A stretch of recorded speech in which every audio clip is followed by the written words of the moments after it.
রাজশাহী বিশ্ববিদ্যালয়ে ভর্তি পরীক্ষায় পোষ্য কোটা পুনর্বহাল ও সব বৈষম্য দূর করার দাবিতে কর্মবিরতি পালন করেছেন শিক্ষক, কর্মকর্তা ও কর্মচারীরা। বিশ্ববিদ্যালয়ের প্রশাসনিক ভবনের সামনে এ কর্মসূচি শুরু করেন তারা। দাবি মানতে 2 দিনের আলটিমেটাম আন্দোলনকারীদের। এদিকে তাদের দাবি অযৌক্তিক উল্লেখ করে বিক্ষোভ সমাবেশ করেছেন বিশ্ববিদ্যালয়ের শিক্ষার্থীরা। রাজশাহী প্রতিনিধি বদরুল হাসান লিটনের তথ্য ভিডিওতে desk report. Colour expert, George sap এবং মাইল্ড অন হ্যান্ডস টেকনোলজি সমৃদ্ধ অরিক্স ক্রিস্টাল ওয়াশ আপনার লন্ড্রি এক্সপার্ট।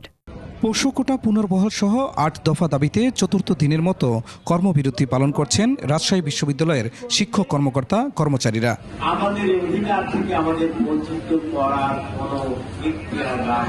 সকাল থেকে প্রশাসনিক ভবনের সামনে অবস্থান নিয়ে কর্মসূচি শুরু করেন তারা। এতে শুধু পরীক্ষা ছাড়া ক্লাস সহ অন্যান্য কার্যক্রম বন্ধ রয়েছে। দাবি মানতে আগামী বৃহস্পতিবার পর্যন্ত আলটিমেটাম দিয়েছেন আন্দোলনকারীরা। এর মধ্যে দাবি মানা না হলে লাগাতার আন্দোলনে যাওয়ার ঘোষণাও দেন তারা। যেই সুবিধাটা সারা বাংলাদেশে রয়েছে, যেখানে সরকারের কোনো আপত্তি নাই, সেখানে আমাদের এই প্রশাসনের যে আপত্তির জায়গা, এটাই হচ্ছে মূলত আমাদের ক্ষোভের কারণ। ক্লাস এবং কর্মকর্তা কর্মচারীদের কার্যক্রম বন্ধ ছিল, কর্মবিরতি ছিল।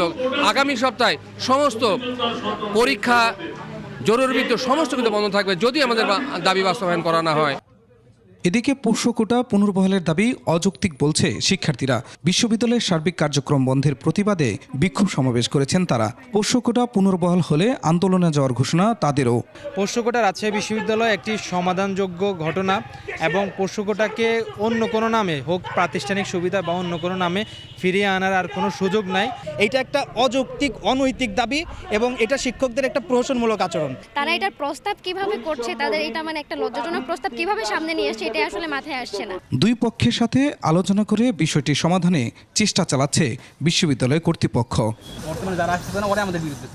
এর আগে ভর্তি পরীক্ষায় পোষ্য কোটা বাতিলের দাবিতে গত 2 জানুয়ারি প্রশাসনিক ভবনে তালা মেরে শিক্ষক, কর্মকর্তা, কর্মচারীকে অবরুদ্ধ করে রাখে শিক্ষার্থীরা। পরে পোষ্য কোটা বাতিল ঘোষণা দেন বিশ্ববিদ্যালয়ের উপাচার্য অধ্যাপক doctor Saleh Hasan Nakib. Khurshid Alam, desk report, 21 television.